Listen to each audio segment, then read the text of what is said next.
Hey guys, and welcome to the Raven Knox. Today I have a special guest with me named Jamie, my best friend for 35 years and my partner in our production company called Southern Sass Production. She also has her own YouTube channel, and I'll let her tell you a little bit about that. Hey y'all, it's Jamie, the old BFF and business partner. Well, my channel is Southern or Southeastern Soul Tribe, where I do astrology and tarot reading. We partnered up for the Raven Knox under Southern Sass, and I'm excited about this podcast. What juicy story do you have today, Amy?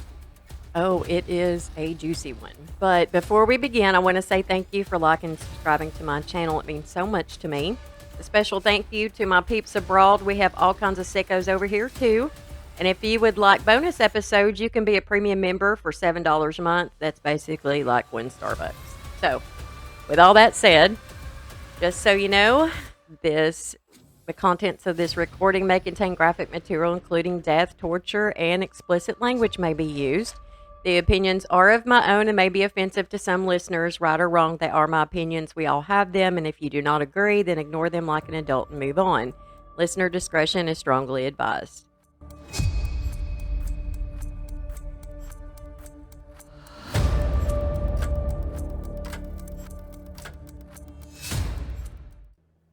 So, boy, do I have a story for you today.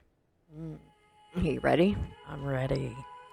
Jerome Henry Brudos, which he goes by Jerry, was born on January 31st, 1939 in Webster, North Dakota to Eileen and Henry Brudos. When Brudos was born, his mother was very disappointed because she wanted a baby girl because she already had a son. And everyone knew that, including the kids, as she would let them know how often she wanted a girl. She would emotionally and physically abuse Jerry as she would constantly remind him of how much she loved his older brother. His mother was a homemaker and his father had a steady job, although I couldn't find out what he'd done for a living. He basically had seasonal jobs, but they did live pretty modest, but they moved around a lot. His father had a very short fuse, but was seldom abusive toward the children. This was all his mother, because his mother, on the other hand, she was very overbearing, straight-laced, and gave all of her attention to her eldest son. To her, he hung the moon, and nobody else mattered. Now, Jerry got really close to a neighbor. This neighbor was a female close to his mother's age. He longed for a mom so bad, and she was very fond of him, and he would later go on to say that he used to fantasize that she was his mother. She was very compassionate, loving, and gave him lots of attention, the total opposite of his mother. So who was this now, the neighbor? A neighbor. I gotcha, okay. Now, the neighbor suffered some pretty serious illnesses, and soon she was unable to allow the kids in the neighborhood to come visit. And this totally devastated Jerry. He was totally lost. It was like he finally found mother, and then she was taken away. So he kind of took the path of adopting a surrogate mother, almost. Yes, yeah. And she was close by and convenient. Mm-hmm. If that wasn't enough, his only close friend he had died of tuberculosis. Oh, man. Yeah, so he had nobody now. Now, Jerry was sick a lot. He often complained of migraines. He had average grades in school, even though he did miss a lot. But his brother, on the other hand, was very popular and had excellent grades. And it seemed like he could never live up to his brother. And you would think if she wanted this child to be like her oldest, if she treated them the same, then she might have gotten her wish. Except, not the girl part. But yeah, that's a genetic problem. Yeah. And it's not his fault. You can blame the father for that one. No, if only they had known. Studies show that the man determines the sex. Exactly. Yeah. In high school, he thought his mother would be very proud of him when he became the secretary of the youth club, but she was not impressed. Now, due to his father's seasonal employment, like I said, they had to move around a lot, but they finally settled down in Salem, Oregon. They had a pretty decent farm, complete with lots of animals. And Jerry said he was about 5 years old when some friends of the family came over to visit, and they had a teenage daughter. The teenage girl wasn't feeling so well, so they had her lay on his bed in his room. He saw her and he noticed her shoes. She was wearing high-heeled shoes, and he was totally hypnotized. He's like, my, what pretty shoes you wear. I know. He tried to take them off her feet, but she woke up and told him to get lost. I would too. Yeah. What are you doing, weirdo? Get off my shoes, dude. Yeah. Now, one time at a junkyard, now he's still 5 years old, he recalled seeing a pair of leather high heels with rhinestone studded clasps, whatever that would look like. He took them home, put them on, and showed his mother because he thought she would be pleased, as she always wanted a girl, and he had a pair of girl shoes. Wonder if he did that in a tantalizing manner. Like, hey, Mom, do you like me better now because I got these shoes? You know, I don't know. He's 5 years old. I don't know if he has the mental Oh, it's more capacity. like, look, Mommy, I've got new shoes. Mm-hmm. But his mother told him that he was wicked and to take him back where he found them. That's an extreme reaction to a 5-year-old. Yeah. To me, he just seemed to be so desperate for his mother's love and to give her what she wanted that he was willing to become what she wanted, a girl. For sure. Like, I almost feel sorry for the guy right now. Yeah, well, I do too right now. Now, soon his mother found out that not only did he have high heels, but he also had some women's clothing. Apparently, he was secretly wearing the clothes. Now, what age was that? It doesn't say. But now this was before this next thing happened. And the next thing happened when he was in first grade. So, Oh, okay. yeah. But his mother called him. And you'll notice he gets caught in just about everything he does. Poor little feller. I know. He couldn't get by with nothing. I know. She beat him severely and burned the clothes and shoes and made him watch. Yeah. Well, that's an introduction to physical abuse. Mm-hmm. When he was in first grade, he attempted to steal his teacher's high-heeled shoes, but again, he was caught. He said he didn't know why he had taken them when he was asked about it. And when Jerry reached puberty, his shoe fetish expanded to include women's underwear and lingerie. Now, he had this little neighborhood friend who had several sisters. Easy target. Yeah, so he would Look at all them shoes over there. Yeah, he would. Oh, it's worse than that. He had his little friend to sneak into his sister's room and take their underwear, and him and Jerry would take turns sniffing them. Now, how do you convince your friend to do that? Hey, go over there and get their underwear. I don't know. Why, buddy? So we can sniff them. I wonder what that smells like. You know, if I was a little, I'd be like, "Ooh, I'm not smelling my sister's." No, panties. you're gross. Yeah. You got cooties now. Yeah. But this gave him intense feelings that he never had before, and he really didn't understand those feelings. When he was in his mid-teens, whenever he got the opportunity to steal underwear from his female neighbors, he did so, and he would wear them. Now, Jerry, still at puberty, had not learned of sex, but he did see a schoolgirl naked, and he became obsessed. But with his hot, severe acne, he was very shy around girls. He finally figured out how to masturbate, but he never could climax. He could only climax through wet dreams. And again, his mother saw staining on his sheets, and she was livid and refused to wash his sheets. Can you imagine how embarrassed he was? Yeah, no, because you can't really control a wet dream. Yeah. After seeing the schoolgirl naked, he began stalking women in the neighborhood and taking pictures of them. He continued to steal lingerie, underwear, and shoes, and eventually he began to fantasize on forcibly possessing a woman. That's an early time to start fantasizing such Violence. a power dynamic where you want to control someone else, sexually charged. And not only that, but studies has shown that mental illness starts to come out around adolescence. And obviously he really does have issues now. And I think a lot of his issues had to do with his mother, obviously. But most teenage boys don't really dress in women's clothing and Well, you got to think about that era too. In that time frame, we still had insane asylums, and nobody wanted to be put there, and they were actually ashamed of people with mental illness. Right. So those are things that families would hide and try to Exactly. discipline those reactions and extremes out of children. Mm-hmm. Now, when he was 16, he dug a tunnel underground and had a small room close to his home. And this room was to enact his fantasies within his mind. And he spent numerous hours creating this to hopefully enslave a captive.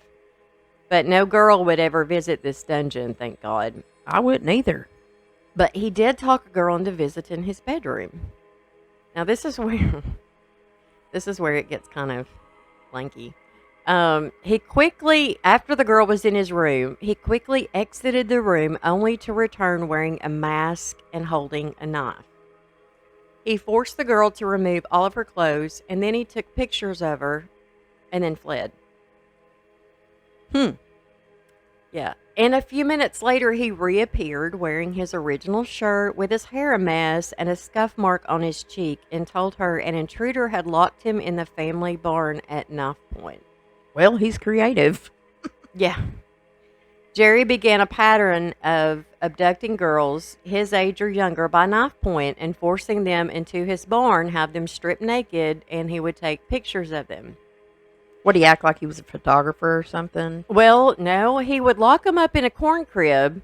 He would take off, come back wearing different clothes with his hair different, and explain that he was Ed Brudos, which was apparently Jerry's twin brother. And the twin brother. But he didn't really have a twin brother. Oh, no. It was him all along. And he pretended to be in shock at what happened and to be all concerned. He would then tell them that his twin Jerry was in therapy, and this was really going to set him back a bit. And then he would plead with the girl not to tell anyone, and he would promise to destroy all the pictures and the camera. And the girls never reported him. Naive. Yeah, I mean, it worked. I mean, that was his way of doing this and not getting caught. Well, he knew his charm wasn't doing it, so he had to manipulate. Mm-hmm. In April 1956, Jerry talked a 17-year-old girl into going on a date. He drove to a deserted road and made her undress, and she told him no. Well, then he drug her out of his car and proceeded to beat her, and he broke her nose. Jeez, that's extreme. A young couple just happened to be driving by and heard a girl screaming and intervened. Now, Jerry claimed that the girl had fallen from the car. Right. And then he changed his story and said that she had been attacked by some weirdo that he overpowered. Oh, now he's a hero. Yeah. But the couple didn't believe him and drove them both to the police station where he confessed, but stated his only intention was to intimidate her into undressing so he could take pictures of her. Like, that's okay. Yeah, like who does that? He stated he had never done this before and he had just lost his temper, but he was arrested for assault and battery. Now, when he was arrested, they searched his bedroom and found an extensive collection of female clothing and numerous Polaroid photos of teenage girls, and they were able to identify one of those girls. When they called her, she told them everything that had happened. He was charged with another charge of assault and battery. The police sent him to juvenile, and he remained there for 9 months. But now he was allowed to leave, but only to go to school. They did send him to the hospital for like a psych eval, and the hospital concluded that he suffered from depression, schizotypical, if I said that right, personality disorder, which is a cluster personality disorder characterized by a thought disorder, paranoia, social anxiety, derealization, which is an alteration of perception and psychosis. So is it schizotypal personality disorder? It's characterized by eccentric behavior, unusual beliefs, and magical thinking. Mm-hmm. Interesting. They said he was not grossly mentally ill or suffering from delusions. His fantasies revolved around a hatred that he harbored toward his mother and women in general. Now, after about 9 months, he was returned back to his home with his parents, and I'm sure his mother was really proud of him now. He did graduate high school, and 2 years later, he joined the Army where he became a communications technician. He was good at what he did, but his fellow soldiers would say that he was a fantasist. Like, he would fantasize all the time and tell them about a relationship he had with a beautiful Korean girl who would apparently sneak in his room at night. But that was a lie. Of course. Wow. Delusions. Yeah. And in 1959, he was discharged because he was psychologically unfit for military. And once again, he had to move back in with his parents. I bet they were loving that. Mm-hmm. Now, at this time, he began working at a radio station as an engineer. His coworkers described him as proficient, mild-mannered, but he was very unmotivated, like he just done his job and left. He had no interest moving up in the company. But at home, he was able to sleep in the spare room, but now when his brother returned from college, he had to sleep outside in the shed. And more rejection. Mm-hmm. One day, Brudos saw a lady wearing revealing clothing, and it excited him. So he began to follow her to her apartment. When night fell, he broke into her apartment and strangled her until she was unable to fight. Then he took her shoes and fled. Now you see where this is escalating. Yeah. A few days later, he saw another lady wearing high-heeled shoes, and he tried to do the same to her, but she fought back, and he only fled with one of her shoes. And he kept their shoes in the shed, and he would sleep with women's clothing. Now, he never got caught for these two offenses, but not long after, he met a 17-year-old girl named Ralphine. A friend of Brudos introduced them, as Brudos was very shy, and on September 30th, 1961, she became pregnant. So, now he's got offspring. Yep. So they got married, which was a thing to do when one found themselves in this situation back then.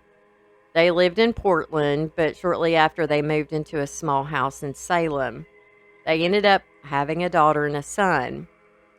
In his spare time, he would fix cars to make extra money. Now, he was always good to Ralphine, but he would ask her to do odd things, like clean the house naked, except he wanted her to wear high heels. And how taboo was that, back in the 60s? Mm-hmm. Yeah, you didn't walk around the house peace, naked. love, and rock and roll was coming into the factor, but, walking around naked, we still had that leave it to beaver mentality back then. Mm-hmm.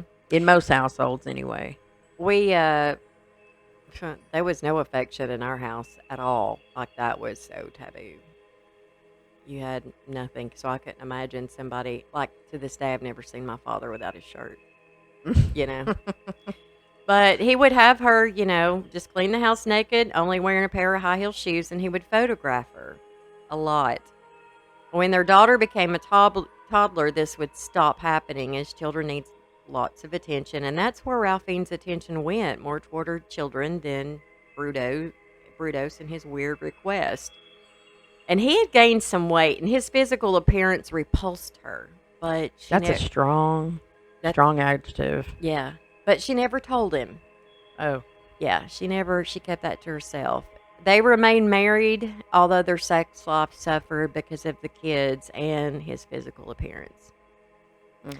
In 1967, Brudos secretly followed a young, attractive woman wearing high-heeled shoes to her home. He would wait again until dark before he broke in, and again he strangled her until she could no longer fight. He stated a naked woman lying limp beneath him at his mercy would make him so aroused. So he actually raped the woman while she was unconscious and then leaving with her high-heel shoes. So now he escalates to rape. Yes. Yeah. The next year, he was arrested for stealing women's clothing, and at the time, he was wearing women's capris, high-heeled shoes, and women's panties. His victims were murdered to satisfy his fetishes. He started dressing up his victims and posing their bodies in suggestive poses, and then he would masturbate over them while caressing their feet. Wow. Now, some victims were subjected to necrophilia, which is having sex with a corpse, and 3 were mutilated after death. He kept their body parts to fuel his fetishes and to, of course, relive the event. And he really got off on his dominance with his victims. When he was finished with them, he would take their bodies, weigh them down with a car part, and throw them into the Willamette River. Now, if this is going to show you a little bit more control that he had, his wife and children were never allowed in his garage.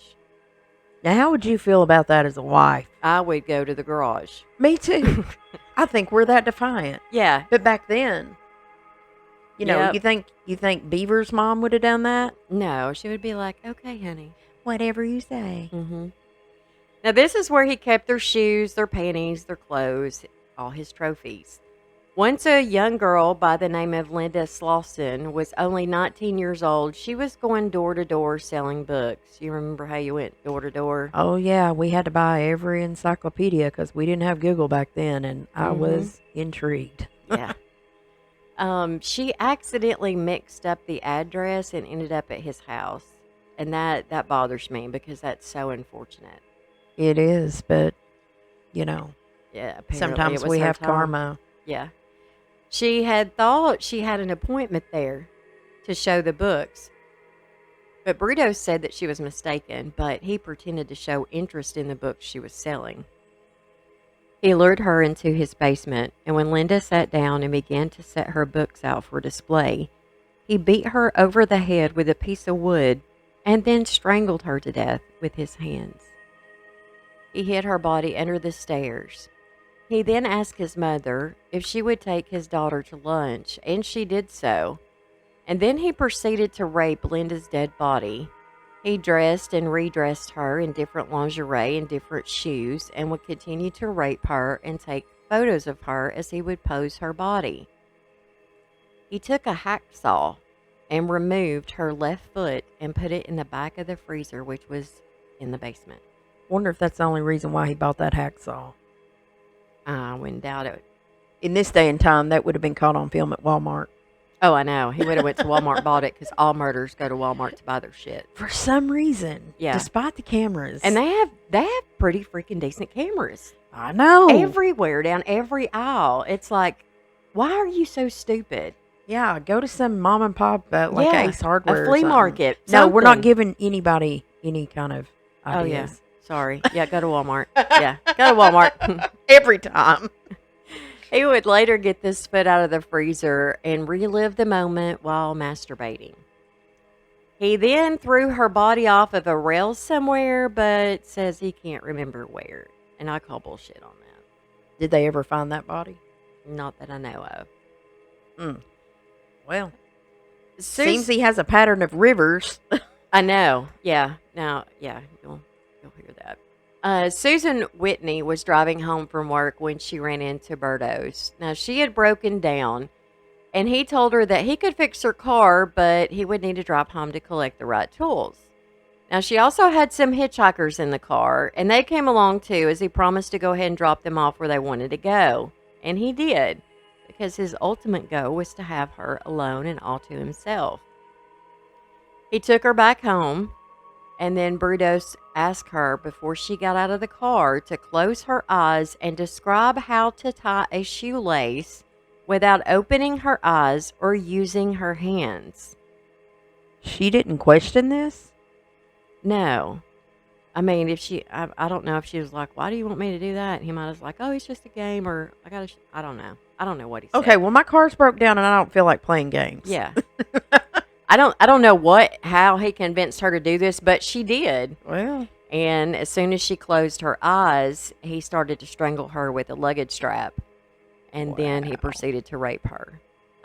He then carried her into the garage so he could dress her up, put different shoes on her, and to rape her corpse. It seems like the only way for him to get aroused or to be able to finish is when the females were limp, like unconscious or dead. yeah.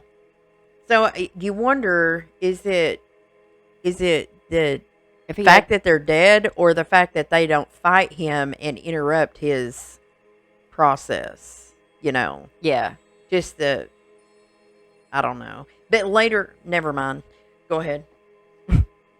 I mean, he could have some kind of sexual dysfunction. I mean, obviously, he does have issues going on because he engages in necrophilia, but you know, Yeah, well, when you read like the schizotypal personality disorder, some of the symptoms are they're loners, they like close friends, other relationships outside the immediate family. They have flat emotions, hmm but they have too much social anxiety, which is ongoing. And social anxiety can create distractions for someone. So they, with their loner personality, they want to do things in solitude, but he's needing that person, the visual, right, because men typically are visual. visual.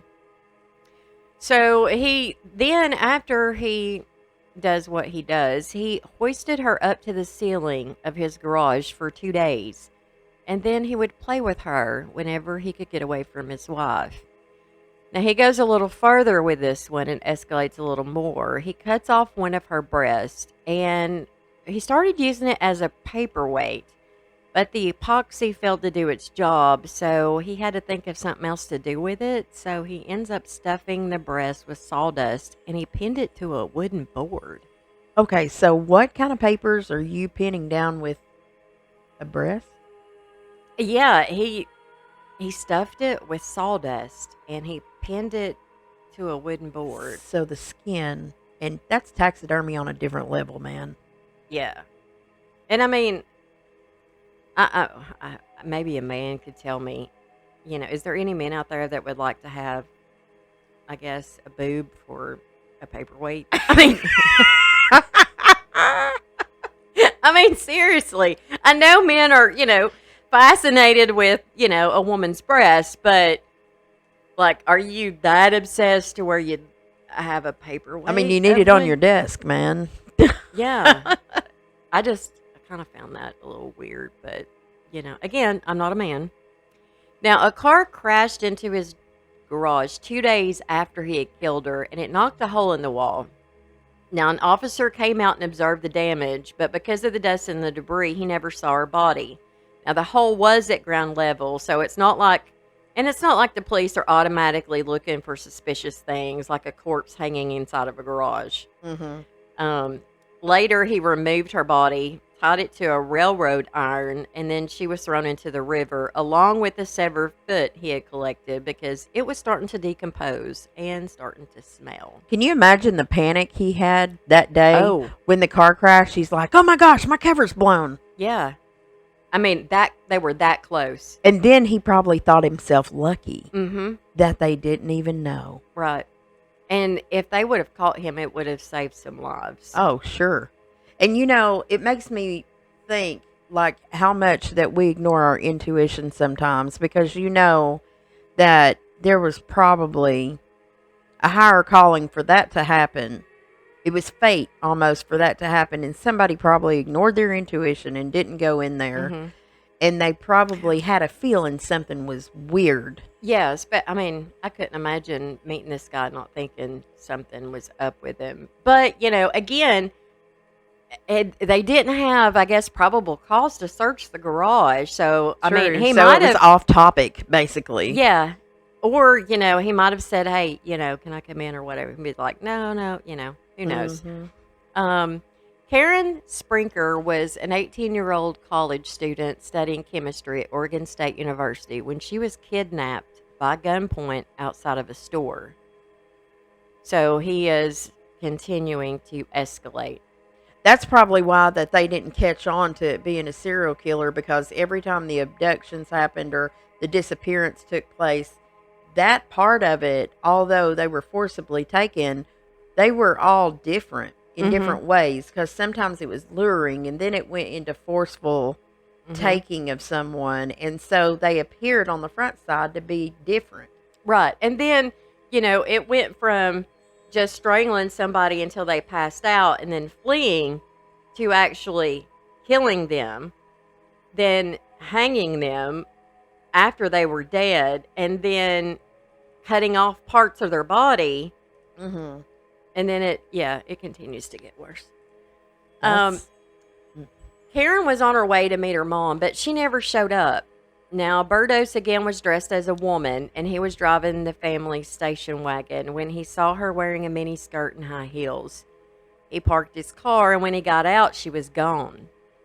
But he eventually found her, held a gun to her, and forced her into his station wagon. He promised if she cooperated, he wouldn't hurt her. She said she would do whatever he asked if he wouldn't kill her. And so he asked her if she was a virgin, and she stated that she was, but she was on her period. But it didn't matter. He raped her anyway. He made her dress up and pose in different high heels as he photographed her. Then he tied her hands behind her back, took a rope, threw it over the rafter, put it around her neck, and began to lift her off the ground. He stated she kicked a few minutes and then went still. He then proceeded to let her back down so he could engage in necrophilia. Now, he cut off both of her breasts and made plastic molds of them.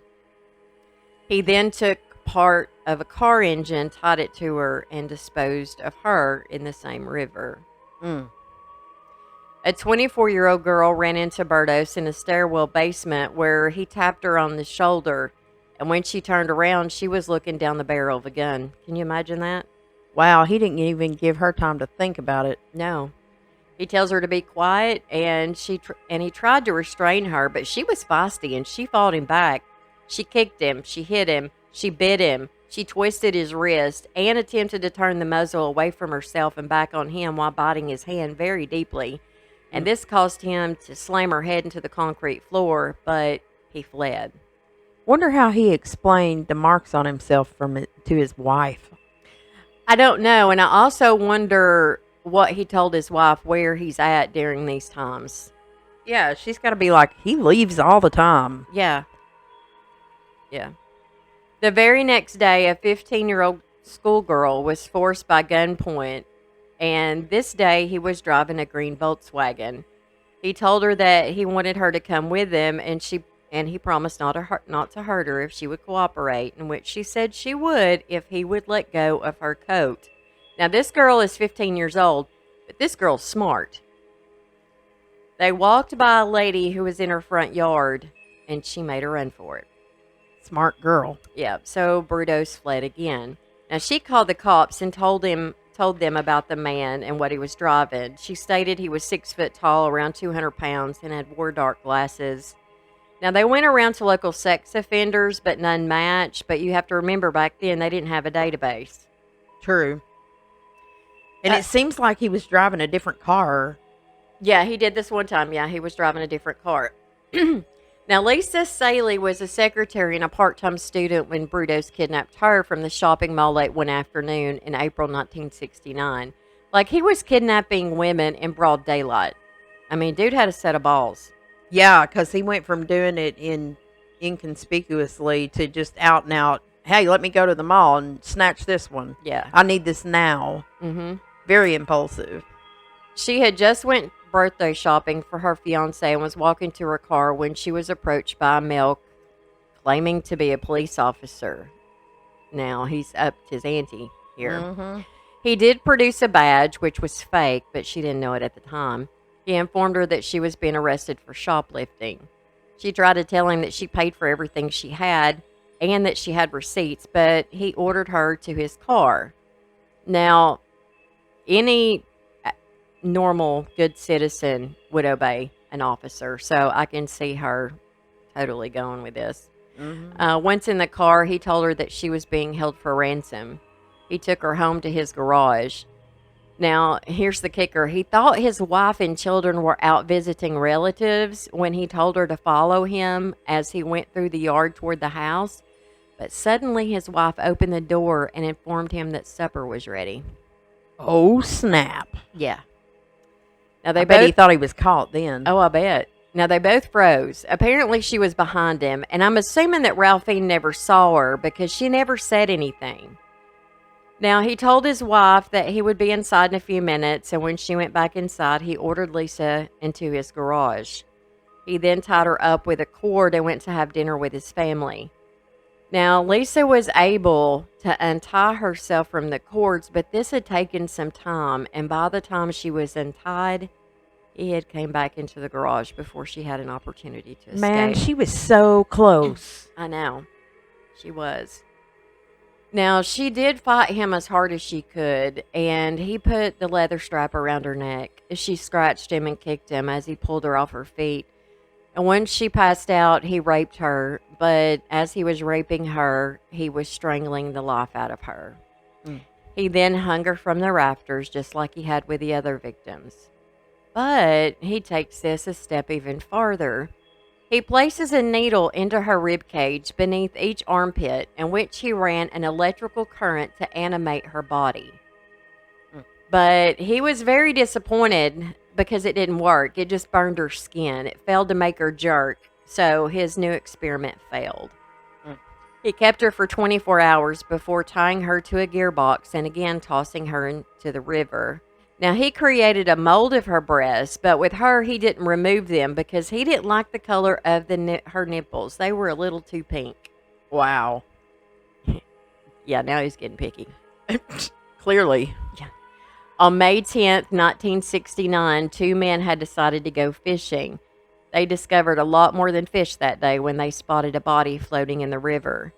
She was bound and bloated. She was wearing a coat and weighted down by a gearbox with copper wire twisted like the electricians twist wires. The body was later identified as Linda Saley. The medical examiner was unable to tell if she had been raped due to the decomposition, but she knew she had been strangled. The police decided to search the river, and 2 days later, they recovered another body. It was the body of Karen Spinker. She was discovered about 20 yards from the first body, and she had been weighed down by a cylinder head, and with the same copper wire in the same manner was used. The medical examiner concluded that her cause of death was strangulation or smothering, and both of her breasts had been removed. She was wearing the very same clothes that she disappeared in, but she was also wearing a bra that was entirely too large for her, and it was stuffed with paper towels. That's so odd. Yeah, it was almost like he was trying to make her have bigger boobs or something, and I don't know. So how many women has he killed at this point? I've lost count. Wow. I'll have to go back and count them. Mm. Now, the police assumed their murderer was either electrician or mechanic. Well, it's kind of a no-brainer there. Right. The police venture out to the junkyards to see if they could get a lead on where the car parts had came from, and they also interviewed the victim's family and friends.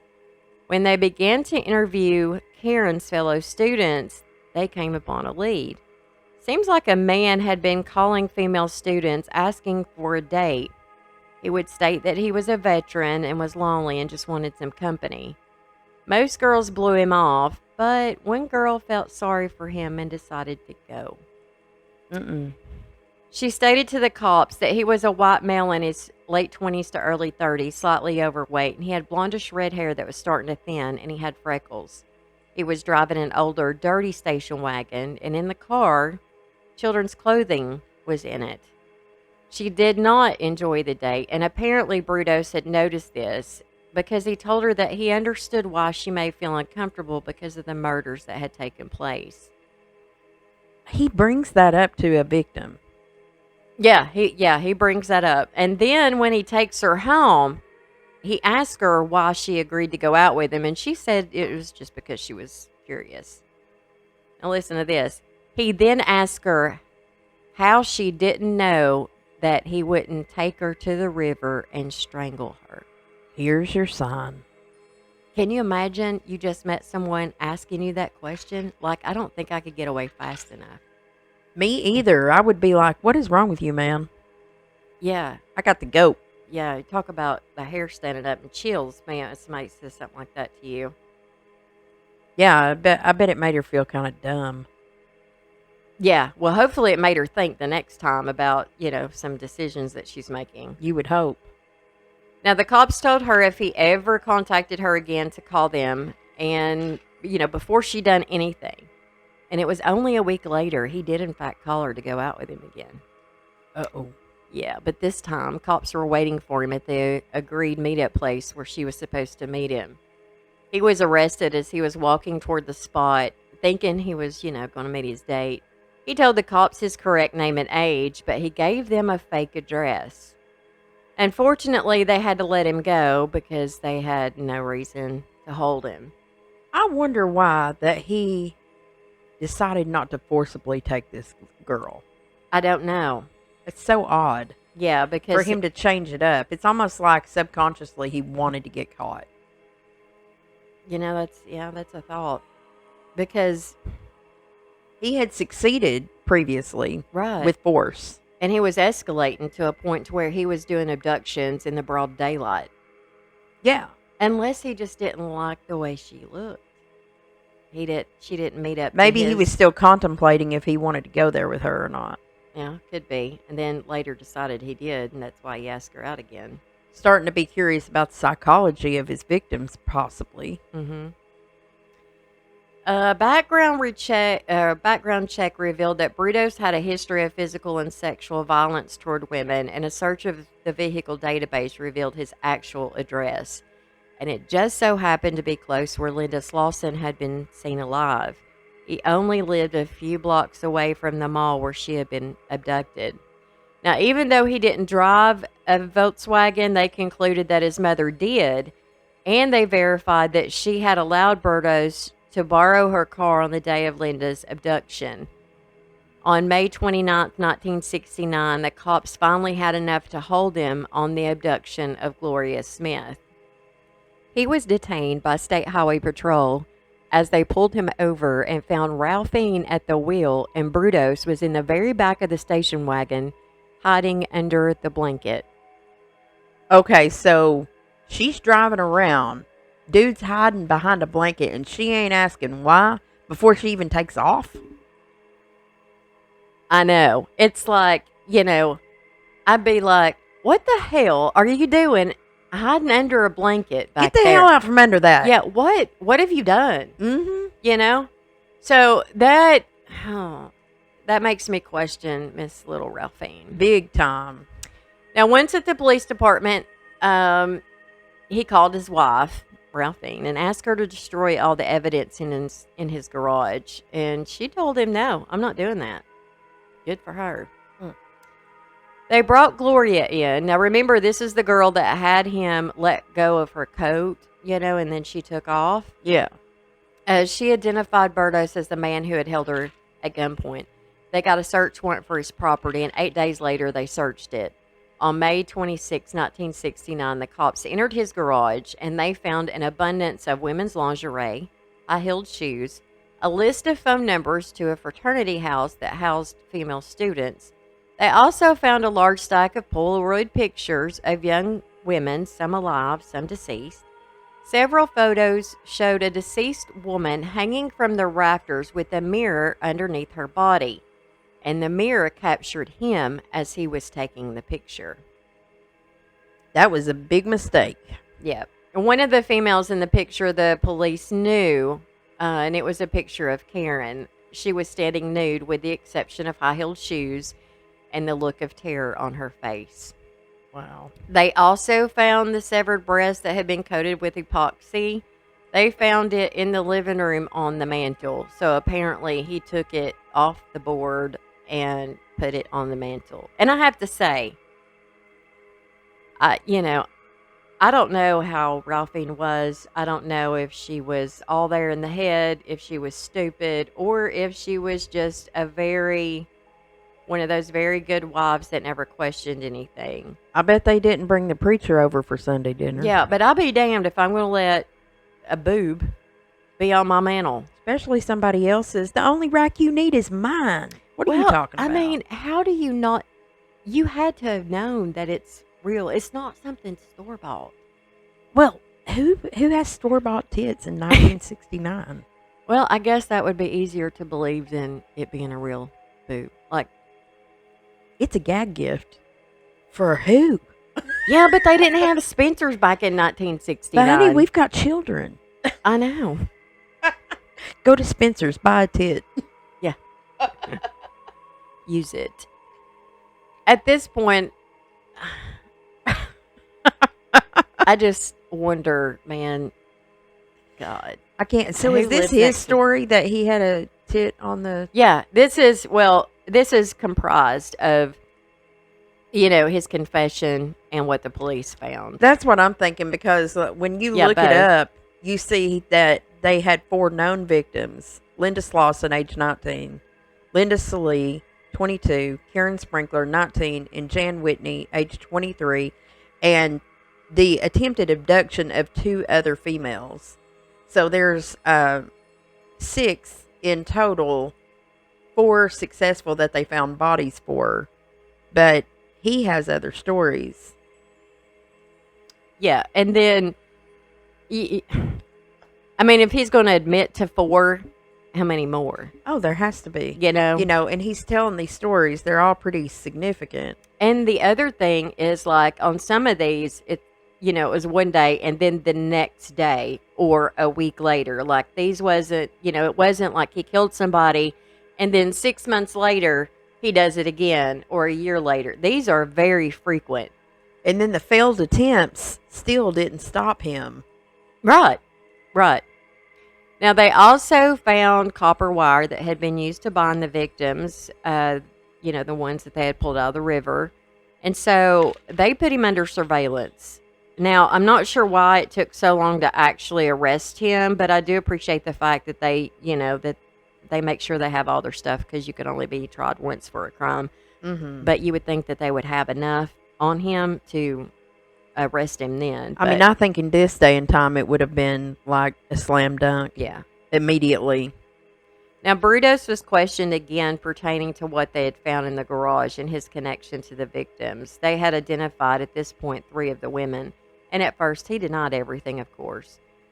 He then told them that all they had was circumstantial evidence, and he began to explain his fetishes. He said that the erotic fetishes were deeply ingrained in his mind and how it majorly impacted his life. By early June, Brudos provided a full confession to 4 murders. He said there was something wrong with him, but he didn't know what. You think? He denied hating women, but he said killing them helped him let off steam. The psychiatrist that interviewed him stated that he was unable to achieve any satisfaction from natural intercourse, and the motive for his crimes were lust, and he knew when he abducted the victims that he was intending on killing them. Premeditated every time. Yeah. On June 4th, 1969, they officially charged him for the murders of Linda, Jan, and Karen. Brudos was claiming he was not guilty due to reason of insanity, but the doctors that evaluated him stated that he was in fact totally sane and was competent to stand trial. His trial was set for June 30th, but on June 29th, he changed his plea to guilty to 3 counts of first-degree murder, and he was sentenced to 3 consecutive life terms with the possibility of parole. Why would you give him possibility of parole? That was my next question. Why wasn't he charged with all 4? But I'm assuming they hadn't found the 4th yet. And why was he given the option of parole? I mean, I don't understand that. That makes no sense. Now, he appealed as much as the law would allow, but every appeal was denied. And he swore that his wife didn't know anything about the crimes, but she was indicted for first-degree murder of Karen. A witness apparently saw her assist Brudos in moving a body on the date of her disappearance, which makes me wonder if that were true. Why didn't they report it then? I call bullshit on that. Right. Did you know capital punishment in Oregon was outlawed between 1964 and 1978? Oh, well then. That's why he didn't get the death penalty. Yeah. And this guy, should have gotten the death penalty, or at least, it should have been on the table. And if not, life without the possibility of parole. I mean, come on. Yeah. You're telling me that if he was granted parole that he wouldn't do this again? I mean, this has been going on since he's 5 years old. I don't think it's something that he could be rehabilitated. This is ingrained in him. No, and they've already discovered that he has the schizotypical disorder. So there that is. He's automatically predestined to these delusions and things like that. Mm-hmm. And Now, they've also discovered in that diagnosis that it's sometimes hereditary. mm-hmm. Yeah.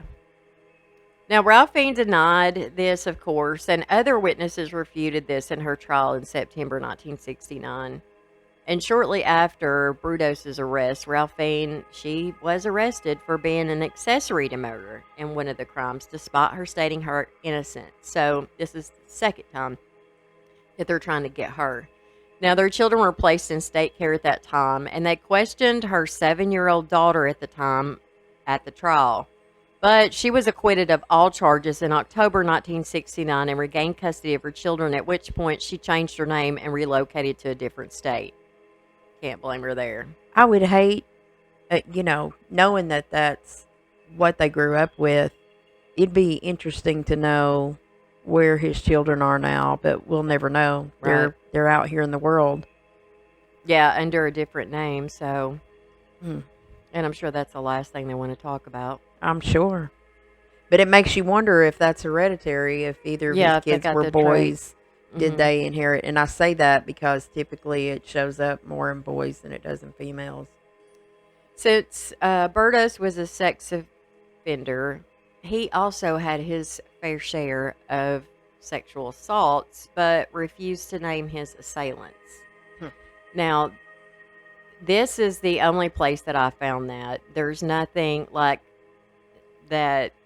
Like, it didn't say anything about he would stay at his uncle's house or he would stay at this house or whatever.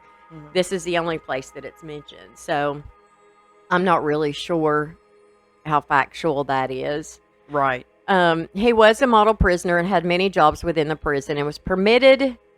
Are you ready for this? Mm-hmm. He was permitted to have mail order catalogs showing women modeling high heel shoes and underwear.